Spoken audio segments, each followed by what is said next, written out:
আমার বেস্টি যখন একজন আদর্শ মা।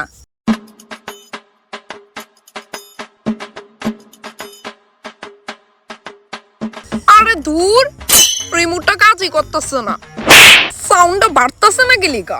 2047-এ ভারত স্বাধীন হয়েছিল। 2047-এ ভারত স্বাধীন হই। মনটা কইতাছে রিমোটটা আসার দিয়া ভাই এ ঠিক হইছে। মা সাউন্ড কমাও না, আমি পড়তাছি তো। তো মা আমার এই মাসে 33 তারিখ পরীক্ষা। তো আমার মনোযোগ লাগতাছে না। দেখ লতা, এটা পড়াশোনা কইরা কিচ্ছু হইতো না। না, আমি চাকরি করব বড় হইয়া। দেখ লতা, টেনশন নিস না, মা আসি তো, চাকরিওয়ালা দেখা দিয়া দি মনে বিয়া। নে মার লগে বইয়া টিভি দেখ।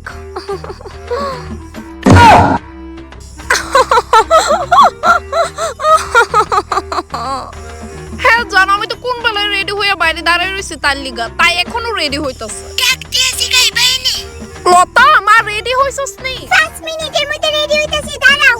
শুনছো, এখনো রেডি হয়, তোমার মেয়ে যে সাজনি হইছে। আচ্ছা থাক। 4টার সময় কিন্তু মল বন্ধ কইরালা, তাড়াতাড়ি রেডি হইয়া। মা আমি আয়া পড়ছি। তাই আইছে, আমি রাখতাছি জান। হ্যাঁ ঠিক আছে, রাখা দাও। এত দেরি করলে কেমনে হইব মা, চল।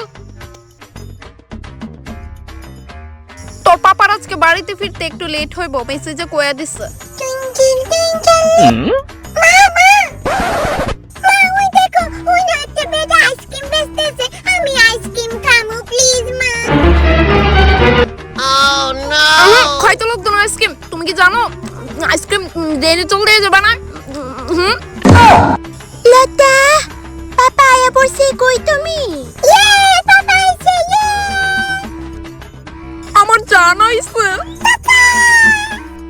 আয়ো মা, কোলে আয়ো, অনেক মিস করছি তোমারে, আয়ো। হ ঠিক হই আছে, আমি তো উইরা আয়া জুইরা বইছি, এলিগা আমারে কারোর চোখেই পড়ে না।